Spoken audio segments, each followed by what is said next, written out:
All right, we're back with the Sapien Podcast with Chris Kruger. What's going on, man? What's up, Brian? How you doing, man?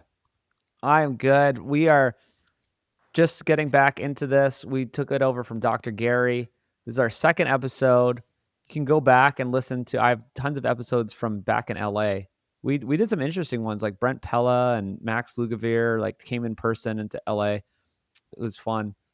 And now we've taken it over. And this is going to be the new complement to Peak Human with Chris. We're basically the same age. We've been down a similar journey, and we're going to give actionable health stuff, fun stories, more insight into what's going on behind the scenes in the nutrition world. Yeah. All right, Brian. So, beautiful people out there. I was thinking, like, how should we start every episode of the podcast? And Brian's like, don't make it too gimmicky.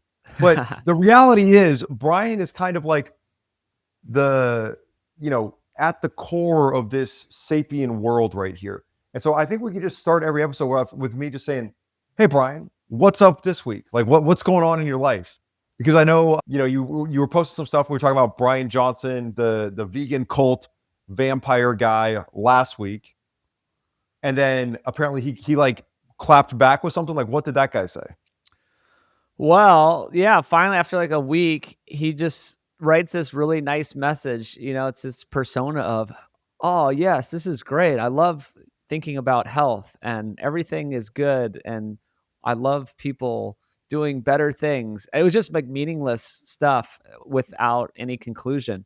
And so I said, hey, man, I don't know if this is you or your team, but we need to talk. We need to do a podcast. Let's do it. If you're all about helping people, let's talk about the nuance. Let's get to the bottom of this. We have conflicting, completely opposite almost philosophies and practices in health. Let's talk about it. And of course, no response. Of course, no response. And the reason is, Brian, you are concerned with getting to the truth and spreading the truth and helping people. And so Brian Johnson, I feel like, this is just my opinion, is interested in monetizing his following with lies, right? We talked about last week, the profit is in the processing. And so my dream at the end of the day is you and the other Brian going 12 rounds. And I posted that on my Instagram story, and I was like, we're going to win in a fight. Is it, the real Brian Sanders, or is it, Brian Johnson, cult leader, Cialis popping vampire? And you voted for the other guy. Oh, did I? I don't know. Maybe I pressed the wrong button. Oh, you should have voted for yourself. No, it's in my stories. Oh. But man, I've been waiting all week to hear from you. You have this football analogy, and I think it has something to do with like the officially licensed narrative, dietary consultants, nutritionists. What is the football analogy? Finally, I've been waiting all week. Oh man. Yeah, we teased that last week. That's what we call it in the game. What we call in the business, that's a tease, folks. Now you got to come back for it. Here it is. Tune in next time. Cliffhanger. Cliffhanger, yeah. So we tease the analogy. So this is my thing. I'm just an engineer. I'm not trained in nutrition, medical, any of this stuff, which I think is actually a good thing because I haven't been indoctrinated into their cult of pills and procedures, right? It's just the whole monetization, sick care system. So I come out from the side, root cause, exactly. And I don't know why I'm the only one who's like talking about this, figured out the truth behind food, the real meaning of like, oh my God, there's birds attacking my window. Sorry. The real core of what nutrition is and what healthy food means, and without being stuck in a dietary camp. And so the analogy is these nutritionists, dietitians, and guideline makers, they think that the football team is winning because of the fans. And if they just get more fans, they could just pay people to be in the seats and their football team will win more, right? They don't understand that it's kind of the opposite. It's that the football team is good, therefore they attract a lot of fans. And when the football team is doing well and having great plays, the fans are cheering and being loud, right? So it's like the opposite. It's like what happens first? And they don't. Does that make sense? Like, yeah. I still need to get to the rest of the analogy, but they think they don't understand the root cause of why a team has fans.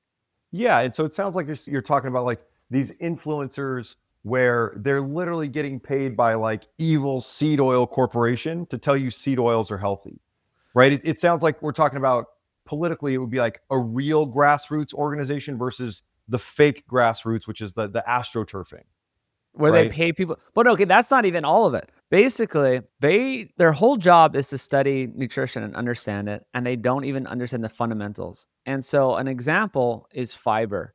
And they just say, Mhm. "Well, all you need to do is need to eat more fiber." I was filling out this cancer screening thing, and the questions were like, "How many servings of fiber do you get per day?" And I'm like, "Well, why does that matter?" Like that's not why food is healthy. Of course, people who eat more fiber are eating more whole foods, and therefore they are healthier. And there's this correlation, and you know about the healthy user bias, right? This is the Yeah. same reason why people think red meat is bad, because people who are eating red meat, they're just eating fast food and trash, and they're not listening to dietary guidelines. And they've done studies, and people who eat more red meat smoke more, drink more, and exercise less. Everything about them is not caring about their health. And so that's the correlation. So the same thing with fiber. Fiber is a non-nutritive substance. There's no reason to eat more fiber. The main thing is to eat more whole foods. And Yeah. nutrition, what you eat in a day is a zero-sum game, right? You have a certain amount of food you can eat in one day. So if you're, by definition, eating more fiber and eating more whole foods, you're pushing things off your plate, as in you're eating less processed foods and Less terrible. Twinkies and donuts. Yeah. Yes. So it's very clear that I think it's insane that they think fiber is this magical substance that just gives you health, when it all it means is you eat whole foods. So the Yeah. magic is eating whole foods. The magic is eating meat and eggs and whatever vegetables you want to eat if you want to eat them. Well, I even want to say the truth, right? It's not doesn't have to be the magic. The truth is a real whole foods, meat-based diet, which we could call Sapien, is the best for human health.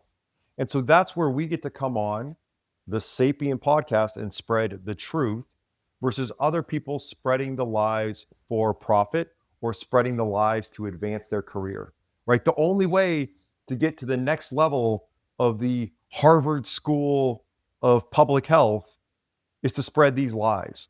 And then you Let's can continue the also, narrative. yeah, continue the narrative. And then you follow the money. Like, how does Will Willett have all this money and prestige at Harvard? Well, hey, Big Sugar or whatever, Big Seed Oil can write the checks. And Walter so Willett. Walter Willett, Will Willett? It It's should have been Walter. Will Willett. Walter Willett. Walter Yeah. White. Okay. So that guy, we know who we're talking about. And so in academia and these institutionalized forces, they don't care about the truth. They care about money and career advancement. And so they will spread endless lies to that end. And so it is up to us to dig through and find the little nuggets of truth. And so to your point about fiber, I believe the study is 2012 or 2010, but it's Ho et al. And I think he's Taiwanese, right? It's there. We should have, Yeah. why did we look this up first? But Uh-huh. I just shared this specific study with a client because it is about idiopathic constipation. And so this is like, this client came to me. I'm actually coaching the couple, right? The husband and wife. And it was kind of this embarrassing admission after they'd been working with me for like 2 or 3 months, where it's like, oh, the wife, she's like, I've had this terrible constipation all the way back to when I was like a little 5-year-old girl, where I would literally clog toilets because I wouldn't go number 2 all week, and then I'd have a monster number 2. Mm. And so literally from 5 to 35, suffering this idiopathic constipation. And obviously coming to work with me, we started, okay, here's the whole foods meat-based diet. Here's maybe what you've heard on Brian's other podcast, Peak Human. Here's, some of these things that are out there. Here's how we're actually going to tweak it and do it for you. And then when she reveals, oh, I've got this idiopathic constipation, and that's why my weight's all over the place. I'm like, okay, that's fine. We're just going to track little b in your calendar for bowel movements. But here is the study. And the study is like 3 groups. We put you on a high fiber diet. Your constipation only gets worse to the point where you're like lucky to have one bowel per week. We put you on the moderate fiber diet and you got more bowels. We put you on the zero fiber diet. You have one bowel a day and you feel amazing and you feel like you got your whole life back. And so this client is now starting to realize that we've chopped the fiber down to almost zero, and the bowel movements and the energy and everything is so much better. Everything feels better. And now we're confidently moving forward, and then the weight is dropping the way it should because we're not holding on to 3-4 pounds of like fecal matter. But it's just an example, like, why is that study buried? Like, why isn't that front page news? And the analogy for fiber, this goes to the point of the nutritionists and the dietitians not understanding anything. Fiber, you say it's a non-nutritive substance. Okay. So if you're trying to eat fiber to alleviate your constipation, that's like saying, I'm going to put more cars on the freeway during the traffic jam to alleviate the traffic. It makes no sense whatsoever. And Brian, I want to turn it back over to you, but there is another client that I've been working with where we cut out all of the rodent food, right? We cut out all of the beans and the legumes, and that had been keeping him regular. Well, one of the first check-in calls, I find out that he's on a statin and an ACE inhibitor, and what's the other one? The metformin, maybe the channel blocker, right? Oh, and so, beta blockers, or no. I'll go look it up in a second. Right. I'll turn it back over to you. Actually, let me turn it back over to you, and then I'm going to get you the whole Okay, scoop. yeah. Well, I got to continue because it goes beyond fiber. The fiber thing is just one of them that they don't understand. It's the same thing with red meat. Why they think red meat is unhealthy because of the correlation in the studies, which I just explained due to the healthy user bias. So again, they think red meat is bad just because of this correlation. So the dietitians and nutritionists, I don't think they're lying. You're saying that they are lying. It's more that they are indoctrinated into the system and they repeat the same thing that they've been taught in indoctrination school. And it's right. continuing the So narrative. I would say it's continuing the narrative, but that is spreading the lies. Yes. If you're such an NPC that you don't realize you're spreading the lies and you can't just see the truth when we show it to you, then you're part of this whole system that needs to be exposed. That's the problem. Yeah. Yeah. So then with the fiber is a longer story too. There's insoluble fiber and soluble fiber, and it makes butyric acid to butyrate, right? Like you can take the soluble fiber and it ferments and then it feeds your gut. But you can also do that from animal tissues. Like that's why carnivores are fine because they still can get with the collagenous tissue, or even when you're in ketosis, you can feed your gut butyrate. So these carnivores are great because they've proven that you don't need fiber. They've proven it. So there's hundreds of thousands of carnivores by now that are doing amazing, have better blood work, have lost a lot of weight, have reversed diseases. So they're proving that you don't need the fiber. Yeah. So that's important to this whole story is that I've been on this journey 10 years now, and it wouldn't be possible without these studies or that study you mentioned. Actually, Paul Saladino talks about it a lot over the years. I remember him. Okay. I found it too. For years, I kind of bring it up here and there. There's more than just that one study too. So it just proves that they are just wrong fundamentally about what good nutrition is. Good nutrition is mainly from avoiding processed foods. Like if you avoid processed foods, that's like 80% of having a good diet. Yeah. Right. Well, but in academia, we got to bend over backwards to take the money from Coca-Cola. Right. So it's like, oh yeah, this is great. Like, my dad is like dying of prostate cancer, and simultaneously it all came from the stem from what I would call the low testosterone lifestyle or losing the hormone game. But they're like, oh, well, you need like 2 of these healthy glucerna shakes a day. You ever look at what's in a glucerna shake? Like, it's absolutely bananas. Which is sugar, flour, and oil. It's basically like Yeah, exactly, dude. It's just like, what are the 3 worst ingredients? Okay, let's just put them into a shake. Yeah. And then store it in a plastic bottle at room temperature and ship it on a hot truck. And so the other thing that the carnivores have exposed, and so I think, a lot of people, when they come to me as coaching clients, they've kind of traveled this journey where like years ago they were vegan and they got into keto, and then, they were low carbonate. They went all the way carnivore. They actually didn't like being all the way carnivore. Their hair started falling out. But carnivore for a lot of people can be a place to like get you to the next step, right? The true sapien, health It's like a optimized diet reset kind of. for sure. And so the other thing that all of our wonderful carnivore friends have proved, right, is not just that you don't need fiber, which is obviously true, and that oftentimes fiber is only making things worse, but they've also like, just think about this from the time you were little. The carnivore population out there has proved that vitamin C is not a vitamin. Vitamins are vital. There's no carnivore out there dropping dead from scurvy, right? It doesn't happen. And so what we hear is vitamin C is this powerful antioxidant. Well, that's not even why vitamin C is a vitamin in the first place, right? It's for this collagen synthesis function. But carnivores have no trouble synthesizing collagen. If you look at Dr. Sean Baker, dude, that guy synthesized a bunch of collagen. He didn't need it. So vitamin C only becomes vital in the when you are lacking complete protein. And so if we put you out on a European shipping vessel hundreds of years ago, and we're just eating hardtack the whole time, which is crazy that we would even attempt to do that, yeah, we should send along some oranges.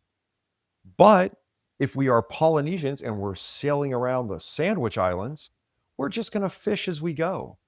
And so if we're sailing across the whole Pacific Ocean, we don't need it. We don't need to bring pineapples with us. We can just fish as we go, and then we have the collagen. We can create and synthesize the human collagen from our whole foods protein source. Part Right? of Does that it, make sense? yeah. Well, part of it is there is small amounts of vitamin C in fresh meat. So in fresh meat and in organ meats, especially, there is some vitamin C. They just haven't been able to. What their tests didn't show that it was that much. So I think that's part of it, right? You're Right. eating fresh meat, so you're eating fresh fish. You're getting a little bit of it. There's also a story that I've heard. I think it was Dr. James DiNicolantonio that talked a lot about for years how vitamin C is in direct conflict with sugar. And there's this pathway, and then the more sugar you eat, the more vitamin C you eat. So if you're eating no sugar, you need a lot less vitamin C. So it's like, yes, there's something where you need like small amounts of it. It just doesn't.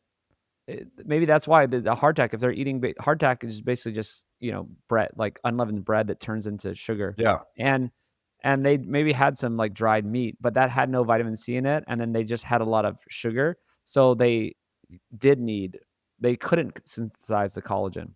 Yeah. Well, it's just clear that Sean, amongst others, has no problem synthesizing collagen. And so if we're saying, oh, maybe there's like microscopic little itty bitty trace amounts in the meat, great. But you never go to the nutrition facts for like, oh, what's in my New York steak? Oh, it's got this much vitamin C. It always will say 0. And Yeah. so maybe that's a possibility if there's trace amounts in fresh meat, or you just absolutely don't need it and it's not vital. And so either way, we can start at the whole foods meat-based diet, right? We can start at the sapien diet instead of saying, the biggest offenders in this space and defenders of the narrative, it's probably like, I don't want to say his name, right? But this like power lifter, bodybuilder guy that maybe you've had on the Peak Human podcast, where it's just calories in, calories out, drink your Diet Cokes and you'll have amazing results. Yeah. And then the guy never looks amazing, despite being this like very muscular power lifter. It's like, well, I got my PhD in protein synthesis. Great, dude, but you're just spreading more of these lies. So going back to, you were talking about unmasking the kind of the dietitians and whatever, or the nutritionists, the industry around it, is that they are all spreading food lies. Like it's literally your documentary. It's like maybe they're not intentionally lying. They're just so NPC'd and indoctrinated that they just spread the lies regardless. Yeah, I mean, that's their job. They're kind of just like the minions of the big food and big pharma system. And now their messaging is gone away from even nutrition. It's like DEI stuff. They're like, "Oh, well, we need to be inclusive." Like, Oh my gosh. you know what I mean? Like, we need to, well, Yeah. this is, we all foods are good foods, and some people don't have access to real foods. So our messaging should be about any food is good food. and there's no bad foods, and people of lower income need to be able to eat mac and cheese out of a box. They've gone away from like fundamentals of nutrition that are very obvious into just different agendas.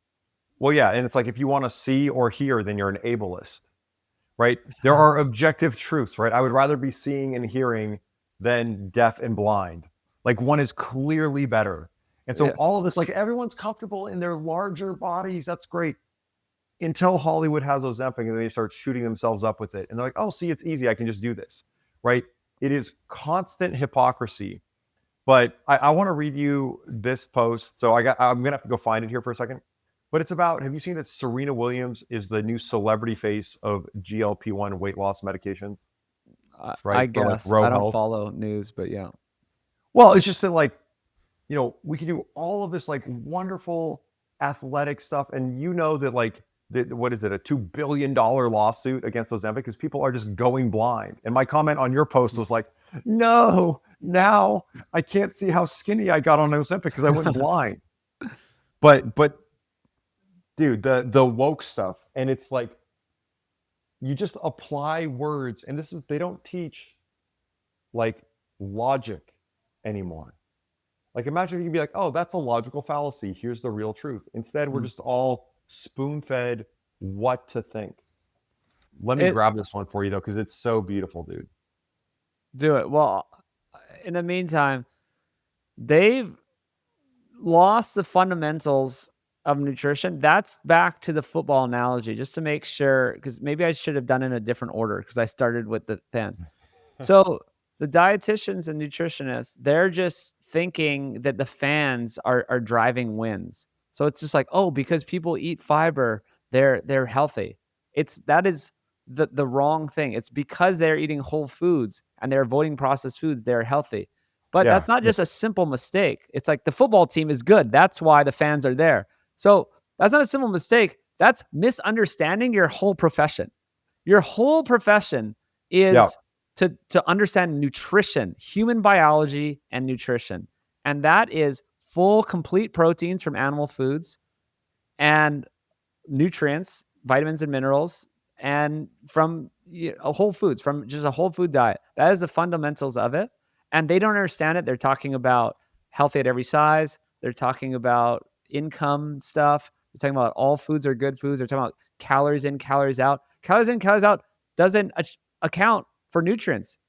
These are not, they don't have calories, right? Minerals, vitamins, these things that are actually good for you mostly don't have calories. Essential amino acids in complete protein, in animal-based protein. Right. So that doesn't fall into the calories in, calories out equation. So everything they're talking about is completely foundationally, fundamentally not correct in human biology and what matters. They're talking about tertiary things that don't matter. Only be used to push a processed food agenda until we all just eat the bugs. Right? And so it becomes impossible to trust anything coming from this narrative. But dude, I found the Serena Williams post. So this woman has to be like the most woke, like straight out of Seattle dietitian, nutritionist, health coach. She goes, Serena Williams is on a GLP-1. And you know what? She has body autonomy and is allowed to do what she wants with her body. As a Black woman, her body has been under constant scrutiny. The anti-fat bias and masculinization of Black women has a long, oppressive history. Am I exhausted by the rhetoric that GLP-1 weight loss drugs are a miracle and ending obesity? Yes, but I also know what it's like to exist. But I also don't know what it's like to exist in her body.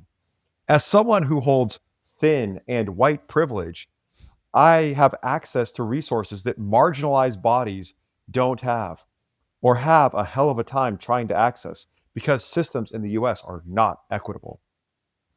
I may be a weight inclusive HAES, capital HAES, non-diet dietitian, but that does not mean I judge folks for starting a GLP-1 drug for desiring weight loss. This inherently makes sense given the world we live in. This still does not mean there is a wrong way to have a body. Instead, my goal is to reduce harm and help clients understand any possible short and long term side effects of their pursuit for thinness. Everyone deserves safe, respectful, and individualized care. In short, people have a right to do what they want with their own bodies. That still doesn't mean that fat is bad. Fat has always and will always exist. Fat bodies are valid and deserve equitable care. Oh my God. And to me, the funniest part is the thin and white privilege because you see her and you're like, well, girl, you're definitely white, but I would not call you thin. Right? It's Oh like man. all the drivel, all the nonsense. And it's like, yes, Serena Williams has been so marginalized to the tune of being the highest paid female athlete for like decades. Oh, Like, what? sponsors begging to pay her millions of dollars. Right. For her to like run around in the Chase Bank commercial. Like, what are we talking Begging about? to pay this. You know, I mean, there's nuances too. The best way to not be racist and not be fat phobic is just to not care and not talk about it and just be friends with anyone and respect anyone. I have right? It's like I have no problem with people who are gay, people who are fat, people who are different races. I'm just friends with them.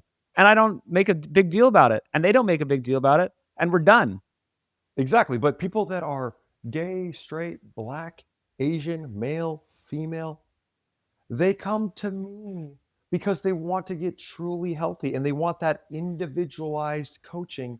So they come to me to get it because they do not want to be fat because fat is objectively worse, And right? It unhealthy. is It's unhealthy, well, right? and And they so, want the truth. But you're giving them the root cause. If they go to that dietitian that wrote that article, they're not going to get the real answers to health. well, they're not going to get any health because she's like, you can be healthy at any size and you're all valid. It's like, no, being fat is less valid. That is not the desired outcome. That is not healthy.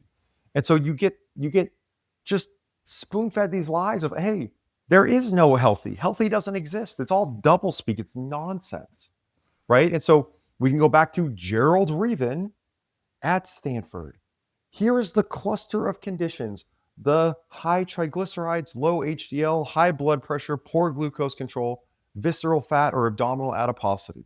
Those are the actual metrics that if we were trying to create health, we would drive towards those or towards their opposite, Mhm. right? If low triglycerides, if high triglycerides are bad, go for metabolic excellence, which is low triglycerides. If low HDL, it's a cholesterol. If low HDL is bad, then drive towards high cholesterol. If abdominal adiposity, right? Yeah. Obesity, visceral fat, if that's bad, drive towards leanness Yeah. and a lack of visceral fat, right? If high blood pressure is bad, get to the right blood pressure, right? If high blood glucose uncontrolled hyperinsulinemia is bad, get to the opposite. And so there are, if this is metabolic syndrome over here on one side, we know where metabolic excellence will be because it is the opposite. And so if we drive towards metabolic excellence, then we can be truly healthy. But if we're saying that all this metabolic syndrome is valid, then you're spreading just absolute worthless garbage. You're just lying to people. It is not valid to have high triglycerides and low HDL and tons of visceral fat and Yeah. high blood pressure. All that does is make you a patient and hyperinsulinemia. And now you're on all the drugs. And so, Brian, back to that client of mine that I was telling you about earlier, we're switching his diet. And he's like, man, this is crazy. We switched off the beans and I'm having all this diarrhea. And then it comes out that he's on the statins and everything. And then I'm like, well, have you ever looked at the side effects? And this is another client where it's like, Chris, I know they're just 14-minute workouts, but like I was sore for like 4 days after doing a set of push-ups. One set of, you can only do 13 Mm. push-ups. Wow. 13 push-ups made you sore for 4 days. These are all the, so the doctor just, whatever the numbers are, we're tracking down his old blood work that they used to put him on the statins and these drugs. And then whatever they were, I guarantee you it's not worse than the side effects you're experiencing now. And which is we switch up your diet and now you have like 2 weeks of diarrhea and you can't do 13 push-ups in 4 days without being sore, right? Like absolutely ridiculous, but no one ever looks at the side effects because they felt so bad when they got prescribed and they just continue to feel bad and they can't build muscle and they have brain fog. And it's like, those are the drugs that you're taking. I have another story where, again, it's not magic, it's just the truth being unveiled, where my in-laws were in town. They're like, yeah, we have this friend. It was basically like she was dying, right? And then finally she was like, well, if I'm dying anyway, I might as well stop taking my statins. And it's like 3 months later, she's out walking around, hiking, like having a great life, right? Wow. So you have to just, you know, I think we both know, we share like one person, like, this is a great doctor. If I was going to go to the GP, this is the GP I would want to go to. Unfortunately, Dr. Ted is only in like Western Washington. We can't all go to him, Yeah. right? But we need people that are going to spread the truth. And the second they want to put you on a pill or a prescription or get a procedure as a first line of defense, that's utterly ridiculous. We need people that are going to drive you towards the truth, which is what you do, which is taking people towards metabolic excellence. And that's where your whole life lifts up, right? If we get off the pills and we start doing the things that are actually going to move us towards metabolic excellence, which you could call the high testosterone lifestyle, you call it the Sapien lifestyle, you call it winning the hormone game, but it is not eat less, move more, stress and scarcity. It is, what do I do to get my hormones to give me the results that I want? Because, Brian, the real truth is no one can even feel the feelings of the hormones they don't have. And so if you're out there and you feel like, hey, I'm just not motivated, well, you probably, as a male, have no testosterone. You probably have, as a woman, have whacked out ratios of progesterone and estrogen and testosterone. And male or female, you're probably suffering some real like dopamine insensitivity, right? And so until we get your hormones regulated, you're not going to feel the way you want to feel. You're not going to feel motivated. And before we're even going to get to testosterone and dopamine, we got to just get to serotonin, which is just being awake and alert and happy and confident and optimistic, right? Not, I'm going to sit in my basement and go to my office and work at the job I hate and take my drugs. Absolutely. That was a good rant. Everything I believe in, it's wrong. I encourage people out there who are doing it right. Doctors, there are nutritionists that are doing it right. I'm not saying all nutritionists. It's weird when I post about this on Instagram and people are like, I don't do that. I'm like, well, then I'm not talking to you. Yeah. Well, Why are you offended?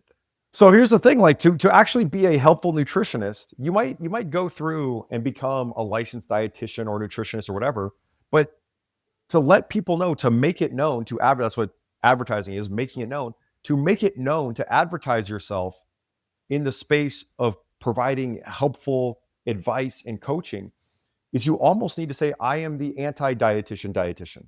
I'm the anti-nutrition nutritionist, or the anti, Yeah. yeah, like, Yeah. if you are just spouting the mainstream narrative, you're not helpful to anyone other than to just validate them at whatever size they are. Oh, you're totally unhealthy. You're healthy. It's You're great. nonsense. And so that's what you have to do. Like, you can go through and get whatever the certification is. Like, when I was working my way up to become the #1 trainer at Equinox, they were like, hey, Chris, if you go over here and you get this certification in nutrition, we can just pay you more. Mhm. And I was like, I'll get paid more. What's the course? And they're like, oh, it's this 6-week long course that you got to go study for, but the test is open book, so don't worry about it. I went to my friend Boron's house. We were watching his friend play, his friends in the NBA. So we're watching his friend's basketball game. And I'm like zipping through this 6-week course. I get it done in the time it takes to watch a basketball game, pass the open book test. And as I'm taking the test, I'm purposely selecting what I know to be the wrong answer. Yeah, yeah. But I know that it's the right answer on the test. And so, yeah, I got my certification and Equinox started paying me more. And I could wear my little hat with their little logo on it, be like, yeah, I'm, blah, blah, blah, certified. I'm never going, like, I'll let it, don't look too closely, people, because the books are back here behind me. But I'll point to those books and be like, dude, I'm never going to tell you anything that's in there, right? This book, this book, this book, the other book. They're all books where I had to get certified. I had to pass the test. But even with training, even with nutrition, like, there's stuff that analogous to nutrition is in training. It's like, well, dude, if you really want to have terrible knees and be dysfunctional, copy what's in the textbook back there. Mm-hmm. Right? So we have to do, like, the textbooks are at least 20 to 30 years out of date if they ever get up to date. Like, they might never get up to date because now they're just reprinted to keep selling that narrative. It's how it goes, and people recognize this. That, like, half the stuff they learn in medical school is outdated in what, like 5 years, and Not that's even even outdated, but at least 50% of the stuff in medical school was never true to begin with. exactly. That's what I was going to say. That's even with the standard paradigm. So let's wrap this up. Good work for people who are doing the real version of nutrition. Yes, I've known a lot of people that have taken the courses, gotten the letters behind their name, and then they just give the truth instead. So you have to play the game sometimes. Then you can give the truth. It's so simple. It doesn't involve usually at all pills or procedures. It involves lifestyle change, which no one makes really money off of, except for people doing the work of actually working with clients and actually helping them through this process. So yeah, live the Sapien lifestyle. Check out Chris's work, your Kruger body on Instagram. I'm Food Lies. You should know that by now. And Right? Food.lies. You just search Food Lies, you'll find me any platform. Go to sapien.org too. We got the free food guide. And check out Hard Wait, 30, actually. That's Brian, I like you have we got to do it next time. Maybe we'll do the workout because we have different workout strategies, but I bet they have some similarities. So we should dude, tease that. we go deep there. People, come back for the training, for the Let's beast do before the that because feast. I got Hard 30. Sounds like Chris's is 14 minutes. I love it. There's different versions of it. I think yours. We'll tease it. I don't know much about it, so I'm We going to can't tease it. we can't go too deep. All right. But Brian, real quick, just for myself and my clients, everyone wants to know, are the oyster pills back in stock? Oh, not yet. No, Dude, you're killing us. You're killing I us, know man. they're Get those en oyster route. pills. They're en route from Ireland. Maybe by the time this drops, though, they'll be back. I think they Okay. will because it's going to take a week to come out. So check the site. Go to Nose to Tail. The oyster pills. That's root cause nutrition right there. That's root cause health. Is fixing iron, zinc, selenium, copper. These, if you have these imbalances or shortages, you're not going to be able to produce your hormones properly. I'm writing a whole article on that. I got an article on my football analogy that it's more coherent. I don't think I did it quite right in today's episode, but go to my Substack and we got to just stop. No more. We'll see you Okay. next week. Tease it next week.